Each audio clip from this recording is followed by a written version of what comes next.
মোৰ দেউতাৰ নামত ভুৱা কোভিড ৰিপৰ্ট আহিছে মোৰ দেউতা ঢুকাইছিল 4 নৱেম্বৰ তাৰিখে আৰু যোৱাকালি মই ফেচবুকত দিছিলোঁ ফেচবুকত দিয়ে মই সামৰণি মাৰিছিলোঁ একচুৱেলি মই আজি লাইভটো নকৰিলোহেঁতেন আজি এনেকুৱা কিছুমান চিন হৈছে যাৰ কাৰণে মই লাইভত আহিবলৈ বাধ্য হ'লোঁ যোৱাকালি আপোনাৰ মই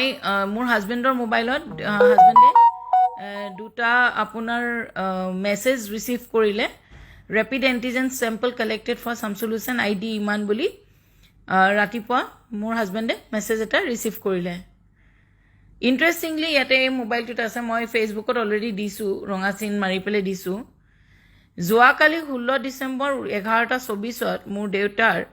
কালি কোভিড টেষ্ট কৰাইছে যি মোৰ মৃত দেউতা আজি 4 নৱেম্বৰত ঢুকালে 1.5 মাহ হৈ গ'ল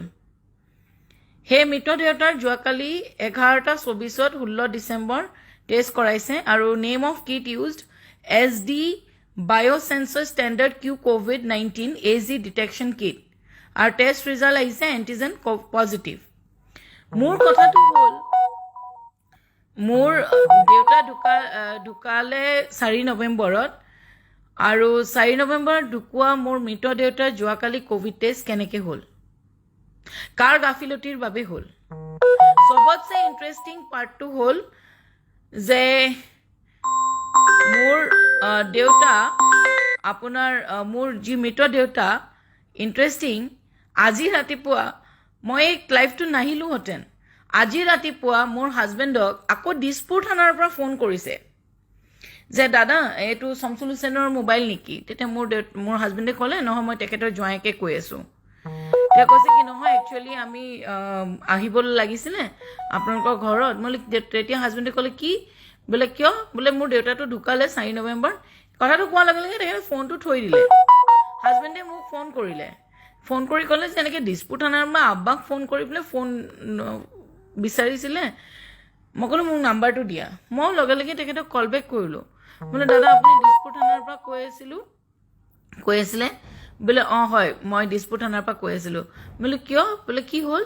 বোলে নহয় আপোনাৰ দেউতাৰ কোভিড পজিটিভৰ আজি যিখন লিষ্ট আহিছে সেইখনত দেউতাৰ নামটো আহিছিলে আমি একচুৱেলি যাব লাগে বোলে কিয় যাব লাগে আপোনালোকে বোলে নহয় আজি লিষ্টত নাম আহিছে মই বোলো মোৰ দেউতাৰ টেষ্ট কেতিয়া কৰাইছে বোলে যোৱাকালি কৰাইছে বোলে ক'ত কৰাইছে তেওঁ ক'লে যে ব্যক্তিগত এখন নাৰ্ছিং হোম এক্সেল কেয়াৰত কৰাইছে বুজিছে মোৰ দেউতা ঢুকুৱা আজি 1.5 মাহ হৈ গ'ল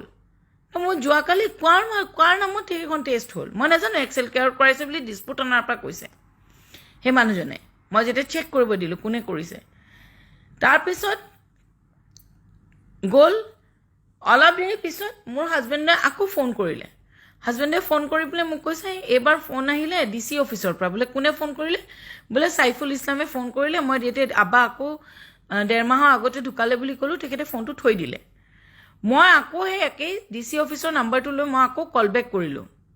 কল বেক কৰি সুধিলোঁ যে আপুনি কোনে কৈ আছে বোলে মই সাইফুল ইছলাম কৈ আছোঁ DC অফিচৰ পৰা মই বোলো মোৰ আব্বাক আপোনালোকে বিচাৰিছিলে বোলে হয় মই বিচাৰিছিলোঁ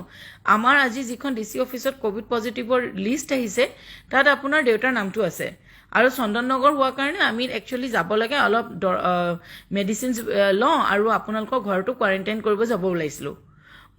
মোৰ দেউতা ঢুকুৱা আজি 1.5 মাহ হৈ গ'ল এনেই মই এটা সেলফ গিল্টত আছোঁ যে মই দেউতাক কিয় ৰেগুলাৰ চেকআপত নিলোঁ কিয় মোৰ এনেকুৱা লাগে যে দেউতা ইমান সুস্থ হৈ পেলাই খোজকাঢ়ি যোৱা মানুহটো কেনেকৈ কোভিড ওলালে এইটোক লৈ মোৰ বিভিন্ন প্ৰশ্ন অলৰেডি মোক নিজে আগুৰি আছে মই নিজেই বহুত ভুল কৰিলোঁ কেলে নিলোঁ এটা লাগি আছে কিন্তু আজি যিটো ফোন আহিলে ফোনটোৱে মোক হিলাই দিলে DC অফিচৰ পৰা এজন মৃত ব্যক্তিক কোৱাৰেণ্টাইন কৰিবলৈ কাৰণে আমাৰ ঘৰলৈ আহিব ওলাইছিলে মোৰ প্ৰশ্নটো হ'ল এই যি হেল্থ ডিপাৰ্টমেণ্টৰ কথা মুখ্যমন্ত্ৰী ডাঙৰীয়াই কৈ আছে তেওঁ দিনে ৰাতিয়ে কষ্ট কৰি আছে যোৱাবাৰ আমি নিজে তেওঁ হেল্থ মিনিষ্টাৰ হৈ থাকোঁতে দেখিছিলোঁ বা হয় কৰিছিলে আমি নিজেও দেখিছোঁ কিন্তু তৎসত্ত্বেও তেওঁ কোৱা সত্ত্বেও এনেকুৱা যি গাফিলতি হৈ আছে যদি হৈ আছে তেওঁ দৃষ্টিগোচৰ হৈছেনে নাই কাৰ বাবে হৈছে কোনে কৰি আছে এনেকুৱা ধৰণৰ এইটো কি স্কেম হয় নেকি মোৰ এজন মৃত দেউতাৰ নামত যোৱাকালি কোভিড টেষ্ট 11:24 কাক কৰাইছে এনেকুৱা বিভিন্ন ধৰণৰ প্ৰশ্নই মোক আগৰি ধৰিছে মই লাইভটো নকৰিলোহেঁতেন মই যোৱাকালি এনেই চিম্পলকৈ ভাবিলোঁ টেকনিকেল কিবা ফল্ট হ'ব পাৰে তেতিয়াও মই সেইখন জাষ্ট মানে ৰিপৰ্টকেইটা মই ফেচবুকত দি পেলাই থৈ দিলোঁ সামৰণি মাৰিলোঁ আজি লাইভটোৰ অহাৰ কাৰণটো হ'ল এজন মৃত ব্যক্তিক কোৱাৰেণ্টাইন কৰিবলৈ DC অফিচৰ পৰা আহিব লৈছিলে দিছপুৰ থানাৰ পৰা ফোন কৰিছে সেইবাবেহে মই লাইভটোত আহিলোঁ মোৰ দুখ লাগিছে কাৰণ এজন মোৰ দেউতা ফেচবুক লাইভটোৰ জৰিয়তে মোক জনাব আজি মই এগৰাকী সংবাদকৰ্মী হিচাপে লাইভটো কৰা নাই এজন মৃত দেউতাৰ এগৰাকী ছোৱালী হিচাপে মই লাইভটো কৰিছোঁ উচিত তদন্ত কৰিব লাগে বুলি কাৰণ আজি মই ভুক্তভোগী এনেকুৱা কিছু লোক থাকিব পাৰে যি আজি চাগে ডিষ্ট্ৰিবিউচন কৰাব পৰা নাই বা কৰিব পৰা নাই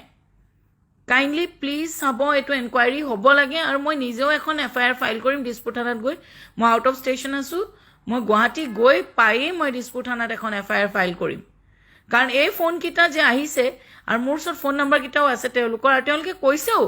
মই ইয়াতে ফোন নম্বৰকেইটাও ক'ব পাৰোঁ আপোনালোকক তেওঁলোকে কৈছেও যে অদ্ভুত বাইদেউ আপোনাৰ সম্পূৰ্ণ ৰাইট আছে এইটোক লৈ পেলাই আপুনি এখন FIR ফাইল কৰি দিয়ক দিছপুৰ থানাৰ পৰাও মোক কৈছে যে আপুনি এখন FIR ফাইল কৰিব লাগে মৃত ব্যক্তিৰ নামত এনেকৈ কিয় আহিছে আচৰিত আচৰিত কাৰ গাফিলতিৰ বাবে হৈছে মই কিন্তু সঁচাকৈ আচৰিত মোক বহু প্ৰশ্নই আগুৰি ধৰিছে এতিয়া মই ভাবোঁ এইটো এটা ডাঙৰ ইয়াত আঁৰৰ কিবা ঘটনা আছে কাইণ্ডলি প্লিজ উচিত তদন্ত হ'ব লাগে বুলি মই আশা কৰিলোঁ